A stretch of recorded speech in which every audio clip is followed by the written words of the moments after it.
Eu escolhi um tema e pelo vídeo inicial já perceberam que vai tratar do trabalho de um artista da primeira metade do século XX. Embora seja da primeira metade do século XX, ele tem consequências já na segunda metade. Eu hoje não vou ocupar muito disso, ou quase não vou ocupar desse assunto. É um artista muito complexo, é o Alberto Giacometti. É difícil de abarcar porque há muita coisa escrita por ele, sobre ele, portanto é um artista com muita bibliografia. E é um assunto que está muito patente no pensamento de Alberto Giacometti e do trabalho de Giacometti, que é a questão do desenho. Que eu intitulei Desenho como experiência de uma visão efetiva do mundo. E o que é esta visão efetiva do mundo, no entender de Alberto Giacometti? O desenho, como vocês todos já sabem, e para quem teve desenho com o Filipe e comigo, nós insistimos muito nesta tónica, é um meio que é imediato e económico. Nas palavras da Hannah Arendt, na condição humana, é talvez aquele... Ela não fala do desenho, fala da música e da poesia, mas eu encontro um eco entre estas duas formas de expressão e o desenho. O desenho é aquele meio que não é necessário uma grande quantidade de artesanato, isto é, não é necessário um embate com a dureza do material. Ele é imediato. Ele é imediato, mas precisamente porque os materiais também propiciam esse imediato, portanto, o suporte normalmente é um suporte rígido e temos um meio riscador. Esse meio riscador normalmente ou produz linhas e, portanto, sinais, ou produz manchas e, portanto, tem um eco com uma certa noção de temporalidade. Esta ideia de que o desenho é um meio imediato, nós percebemos-la por aí, mas se tentarmos perceber como é que Alberto Giacometti pensa o assunto, vamos ainda mais longe. Esta é uma imagem de um dos desenhos do Alberto Giacometti. Nós vamos desmontar um bocadinho também a ideia que muitas vezes acontece no primeiro ano, uma espécie de confusão que as pessoas têm de que estes desenhos são a manifestação de um estilo. E se formos um bocadinho mais profundos, não é assim. O Alberto Giacometti interessou-se muito pelos tradicionais modelos da modernidade, a paisagem, o retrato e depois, mais à frente, a natureza morta. Foram essencialmente estes os géneros que Alberto Giacometti trabalhou, mas trabalhou-os de uma forma não clássica. Vamos perceber porquê. Aqui, olhando para este desenho, que é uma paisagem da sua terra natal, o Alberto Giacometti era suíço e vivia no cantão italiano da Suíça. Nós percebemos que a inscrição e rasura acompanham-se e tecem o espaço do desenho. É evidente a sua preocupação pelo espaço. Aqui um retrato, onde conseguimos perceber exatamente essa situação. Vamos tentar perceber o que é que está por detrás deste processo de trabalho do Alberto Giacometti. Esta é uma peça muito inicial do Alberto Giacometti, mas de qualquer maneira decidi colocá-la aqui porque ela denuncia uma presença do desenho mesmo no contexto do escultório. E é a cabeça do pai, Giovanni Giacometti, e é muito interessante porque o desenho aparece inscrito sobre o volume da cabeça. E, portanto, esta ideia de que o desenho atravessa todos os meios é uma coisa que está muito patente no trabalho do Alberto Giacometti. Mais um desenho, neste caso do interior, de um quarto de hotel, mais uma vez inscrição e rasura.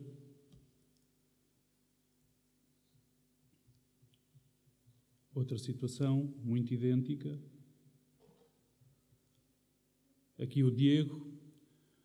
O Diego é o irmão do Giacometti e o Giacometti dizia que não era escultor. Quem era escultor era o Diego, porque enquanto Giacometti dormia, o Diego ia lá durante a noite, fazia os moldes e no outro dia fundia as peças.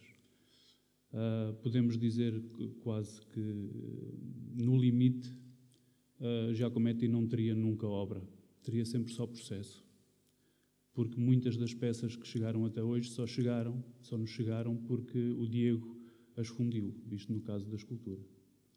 Há um caso de um conjunto de peças que se intitulam As Mulheres de Veneza, que são, que é de facto a mesma peça em períodos distintos da sua execução.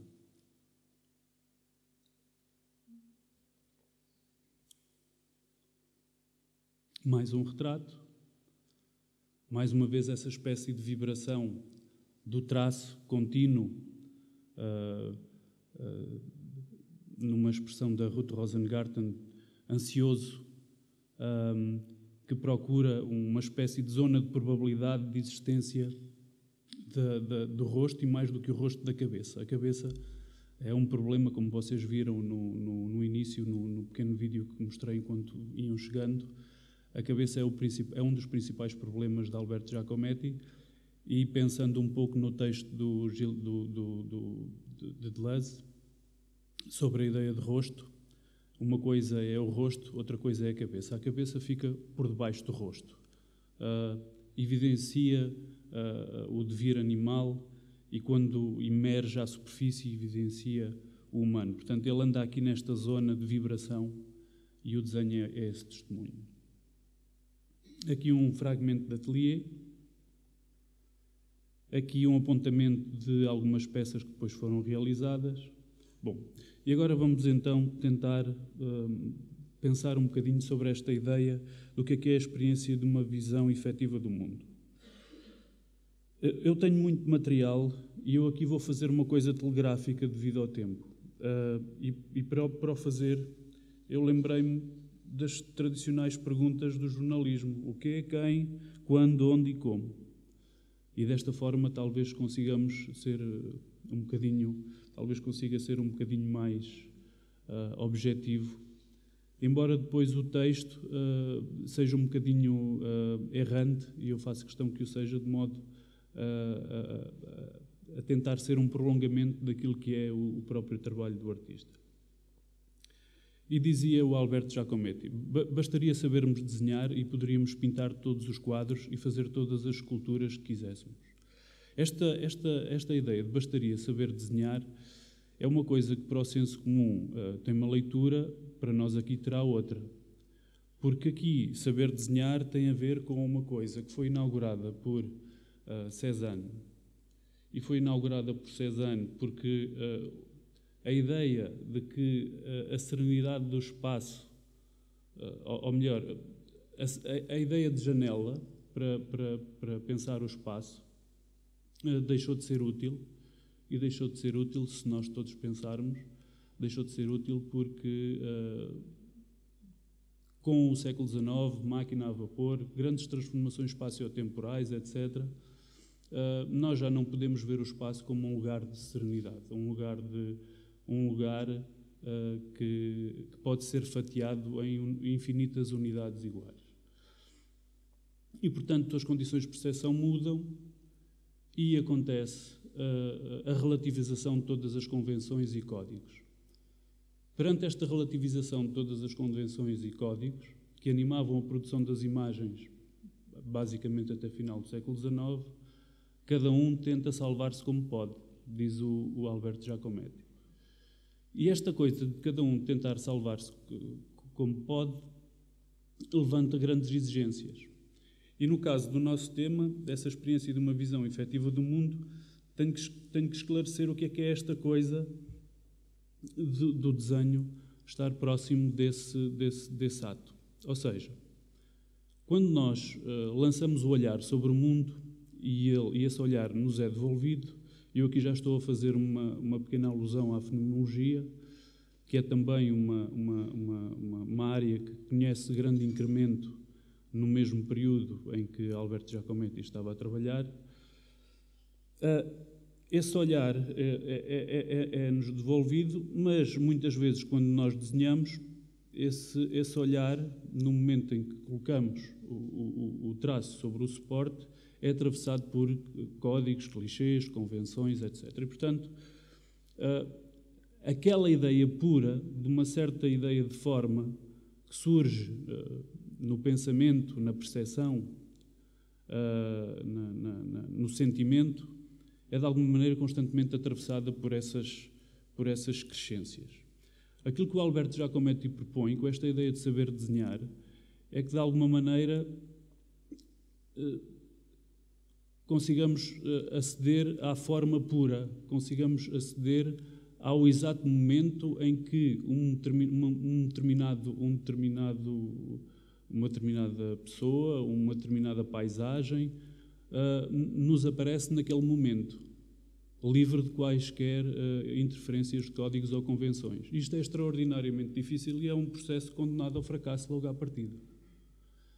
Porque ele tentou, e o que é interessante em Alberto Giacometti é que ele foi o testemunho dessa tentativa durante muito tempo. E, portanto, normalmente nós temos exemplos de artistas que fazem isto de uma forma ligeira, e ele tentou levar isto até às últimas consequências. Portanto, ele, quando diz que poderíamos pintar todos os quadros e fazer todas as esculturas que quiséssemos, ele está a referir-se a esta ideia de que o desenho, se conseguisse ser tão expedito, tão rápido, tão fiel a essa primeira captação das aparências. E as aparências aqui não são as aparências no sentido superficial, mas as aparências no sentido mais profundo. Se isso conseguisse ser passado imediatamente para o papel, então nós conseguiríamos pintar todos os quadros e fazer todas as esculturas que quiséssemos. Vamos tentar um bocadinho aprofundar esta ideia. E as perguntas são: o que é esta ideia de desenho como experiência de uma visão efetiva do mundo, protagonizada por Giacometti? Quem a protagonizou, neste caso, é Giacometti, mas para além dele existem outros contributos que podemos lembrar aqui. Quando e onde ocorreu esta experiência particular do desenho e como é que se chega a esta ideia de desenho e porquê?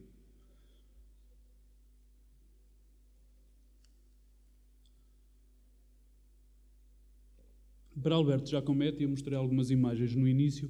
Pintura, escultura e desenho são sempre desenho. E eu até poderia acrescentar aqui os escritos, os próprios escritos de Alberto Giacometti. Ou seja, existe... Eu vou um bocadinho adiantar-me, porque estes pontos só servem para termos um bocadinho de orientação na apresentação. E mais à frente vai aparecer um diapositivo que vai lembrar este livro, do James Lord. E eu aproveito e falo já sobre isto. A pintura e a escultura são desenho porquê? Constantemente, quando Giacometti começa a pintar, ele coloca o modelo... Ok, não vou falar disto, vou ter que falar à frente de uma forma mais aprofundada. Peço desculpa. Vamos só reter esta ideia que pintura, escultura e desenho são desenho, está bem? Mais à frente vou falar disso. Depois a tentativa de fugir ao abismo aberto por Cézanne. Portanto, tinha já falado sobre isso. Esse abismo, eu já não estou... os códigos e as convenções já não me servem. E o corpo é o único campo de teste possível perante essa fuga desses códigos e dessas convenções. E o desenho é uma prova dessa mobilidade ansiosa que eu tinha falado. É sempre processo. E neste contexto, mais importante que mostrar o mundo feito é mostrar o mundo a ser feito continuamente por cada um de nós. Isto é, o desenho não é uma prova passiva de um contacto que eu tenho com o mundo, ele é essencialmente uma prova ativa. Isto encontra-se não é só em Alberto Giacometti, encontra-se na maioria dos criadores da primeira metade do século XX, uns de forma mais feliz do que outros. Outro criador que fez isto, não a partir dos pressupostos de Alberto Giacometti, mas a partir dos seus, foi Paul Klee, em que se percebe perfeitamente que o desenho é mais do que representação, é quase apresentação. E é um projeto condenado ao fracasso, como tinha há pouco dito.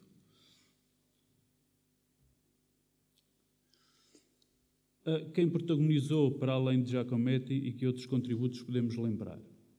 Bom, Cézanne, obviamente, não é? A questão que se colocava em Cézanne era estar perante a montanha de São Victoire, por exemplo, e captar imediatamente, sem grandes atritos, o espetáculo do mundo visível e como é que esse espetáculo do mundo visível o afetava a ele, aquele corpo que estava ali imerso naquela paisagem. Isto quer dizer, ele não está a adotar uma posição de copiar exatamente o que vê, mas mais do que isso, copiar o modo como vê. E tudo se mistura no lugar da inscrição da pintura, que é um modo de pensar a pintura muito próximo do desenho, no sentido em que o próprio traçado da cor é também um traçado que indicia os vetores do desenho. E a fenomenologia de Maurice Merleau-Ponty, precisamente por revelar o corpo como centralidade da experiência. É aqui que eu queria chegar para depois recuperar algumas coisas que estão atrás, no diapositivo 1.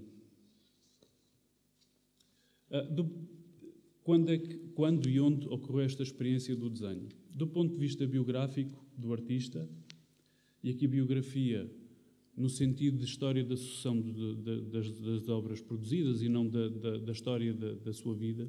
Eu sei que há muito trabalho de crítica que faz imensas especulações à volta da biografia do artista enquanto história de vida. Eu não acho que isso seja útil. Um artista pode ter uma vida atribulada e ter obras bastante serenas. Quer dizer, não há eco. É muito difícil encontrar um eco entre uma coisa e outra, embora eu reconheça que haja essa tendência. E, portanto, do ponto de vista desta sucessão das obras, aquilo que há que reconhecer é que Giacometti tem dois períodos, e o último período de trabalho tem a ver com esta ideia que nós queremos aqui trabalhar. Um primeiro período, ele dedica-se ao surrealismo, portanto, ele inscreve-se perfeitamente dentro do surrealismo, e quando nós lemos os textos e olhamos para os desenhos produzidos nesse período, percebemos que os desenhos as obras produzidas nesse período são essencialmente cópias do pensamento, isto nas palavras dele. E ele, a partir de certa altura, pensou: se eu estou a fazer uma cópia do pensamento, não vale a pena, porque já está pensado, não vale a pena materializar uma coisa que já está pensada. Eu muitas vezes dou este exemplo no primeiro ano, porque existe muito esta ideia de que eu penso uma determinada construção, um determinado objeto, e só tenho que o executar. E, portanto, eu estou ativo no momento do pensamento e depois estou passivo no momento da execução. Isto é completamente errado, porque no momento da execução outras exigências que se colocam. E o Alberto Giacometti demonstra isso, principalmente no desenho. O período entre guerras, um período intenso, e logo à partida um incremento do existencialismo durante esse período, principalmente de Jean-Paul Sartre. Eu não me vou aqui alongar nessa questão, isso é outro filão, um filão imenso, mas é possível encontrar ecos muito fortes entre o existencialismo de Sartre e uma certa estratégia de criação do Alberto Giacometti. Há um eco bastante forte.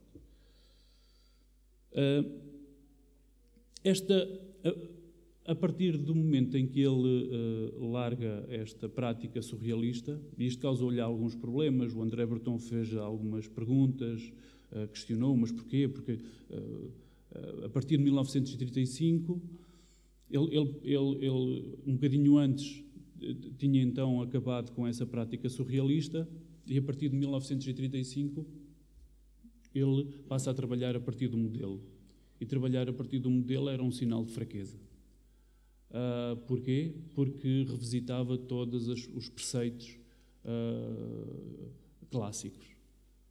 E, portanto, se vocês pensarem que o trabalho de Giacometti está inserido em pleno modernismo, não é? As vanguardas, uma sucede à outra, etc., etc., se pensarem nisso, isto era visto como uma prova de fraqueza. Mas aquilo que ele procura nesse processo de subjetivação, não é repetir as imagens e não é repetir o procedimento que tinha sido repetido pelos clássicos. Era outra coisa. Era chegar precisamente a uma imagem que não era atravessada por esses códigos e por essas convenções. E há um relato muito interessante, feito pelo James Lord, num livro que se intitula Retrato de Giacometti. O James Lord foi um dos modelos de Giacometti. Ele era muito preciso. O Alberto Giacometti tinha um ateliê em Paris, cheio de pó, com teias de aranha por todo lado, riscado nas paredes, com camadas e camadas de pó e terra e gesso no chão. Ele próprio nutria essa imagem, posso dizer, quase romântica de artista. O que é certo é que, se o colocassem num espaço completamente limpo, tipo o ateliê de Mondrian, ele não conseguia fazer nada. Portanto, alguma importância o espaço do ateliê tem. Portanto, ele era muito rígido. Se o modelo se mexia durante um curto período de tempo, ele imediatamente chamava a atenção, porque e era bastante severo nesse ponto, porque ele desconcentrava-se e, portanto, ele deixava de poder chegar a essa imagem que pretendia. E este relato é interessante porque normalmente nós temos o ponto de vista do artista sobre o modelo, que é um ponto de vista assimétrico. O artista está em melhor posição do que o modelo para falar, para falar e para expressar. Daqui temos o lado contrário, temos um modelo que faz o retrato de Giacometti. E aquilo que era suposto ser uma sessão de trabalho de uma tarde, transformou-se numa sessão de trabalho de muitos dias. E, portanto, este arrastar do tempo é uma das tónicas que encontramos no trabalho de Giacometti, e não só na pintura, através da saturação das pinceladas, a pincelada que inscreve e que ao mesmo tempo rasura a imagem. Na escultura, as pequenas dadas de greda fresca que vão construindo a imagem, mas por outro lado as vão escariando, a vão destruindo e a vão aproximando de uma certa ideia de erosão. Ou o próprio desenho, como nós vimos, inscrição e apagamento, inscrição e rasura.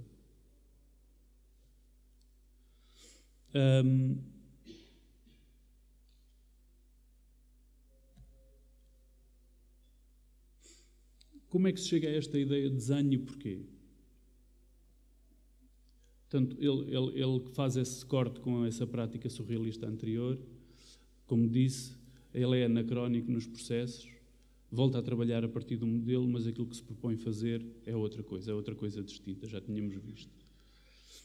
É a tónica, realiza uma tónica no espaço, na inscrição e na rasura, e a sua forma de expressão está muito baseada nos múltiplos contornos do mundo. Se nós pensarmos, por exemplo, para os clássicos, se nós pensarmos, por exemplo, para a modernidade, para o exemplo da Renascença italiana, que é o lugar onde a prática do desenho linear mais se intensificou, aquilo que nós muitas vezes encontramos é a procura de um contorno puro para as coisas, de um contorno que consegue destacar perfeitamente a figura. Mas isso só é possível a partir de um pressuposto de que eu sou um observador em relação a uma realidade observada e que essa realidade observada é serena. Porque a partir do momento em que esse pressuposto é posto em causa, e o outro pressuposto é um pressuposto já de finais do século XIX e que contaminou todo o século XX até hoje, é de que eu sou um corpo que estou imerso no mundo. E se eu sou um corpo que estou imerso no mundo, eu tenho dois olhos, eu movimento-me e, portanto, o contorno puro dá lugar a múltiplos contornos que se entrelaçam entre si. E isto é uma tónica que se encontra no trabalho de Giacometti. Como disse, o corpo é o único campo de teste possível perante a relativização de todos os códigos e convenções, e nada é dado como adquirido, nem durante a execução, nem durante a própria fruição da obra. Isto quer dizer que, no caso deste tipo de projeto, esta experiência de uma visão efetiva do mundo, a imagem produzida não é uma imagem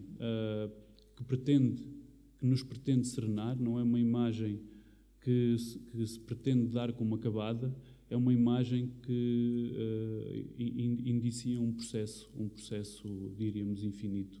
O próprio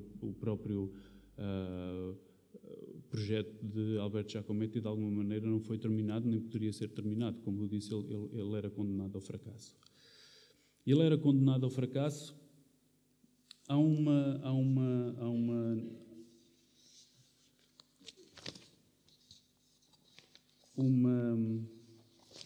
No livro de Goethe, nas máximas reflexões, na máxima número, a ver se eu consigo dizer aqui,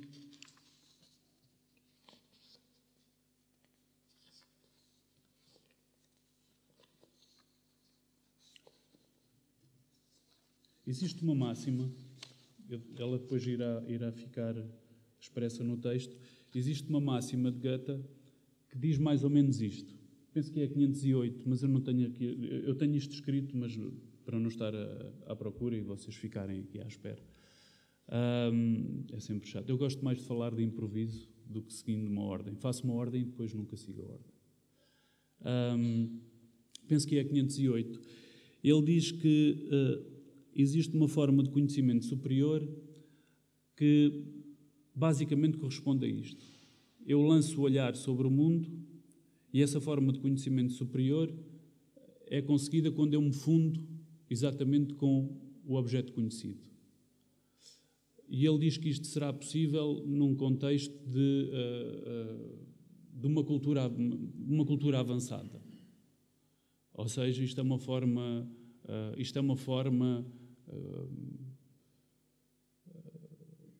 como dizer, subtil de dizer que isto nunca será alcançado. Porque se um observador se funde com o observado, os dois desaparecem, não é? Deixa de haver polaridade e, portanto, os dois desaparecem. Mas é um pouco isto que Giacometti chega, ou seja, e é por isso que o processo é falhado. Porque ele lança o olhar sobre o outro, ou sobre a paisagem, a visão dele é de tal forma, tenta ser de tal forma arguta, que se perde pelo caminho. É por isso que se percebe certas descrições feitas por Giacometti. Por exemplo, uma delas, ele diz: quando olho para alguém, entre um olho e outro olho parece abrir-se o deserto do Saara. Isto quer dizer que do familiar irrompe o estranho, não é? E é por isso que ele se chateava bastante quando alguém se mexia durante as sessões de trabalho no ateliê, porque isso era um ruído em relação a essa ideia de querer chegar a este desenho como visão efetiva do mundo.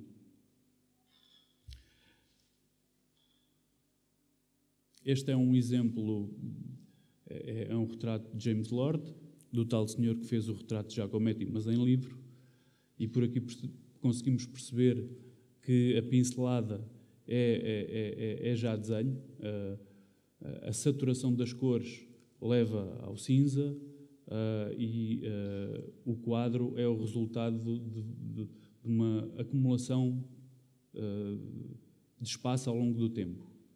Quase que fica muitas vezes apagado. Portanto, não há aqui um contorno límpido, há outro tipo de reflexão. Aqui uma equivalência entre uma peça de Alberto Giacometti, uma peça realizada em bronze, e um desenho com o mesmo título, em que se percebe perfeitamente esta ideia de que, ao mesmo tempo que está a construir a peça tridimensional, ele também está a pensar no desenho, no sentido em que a colocação da massa é feita continuamente por pequenas unidades, portanto as peças são microscopicamente investidas e tanto é importante o momento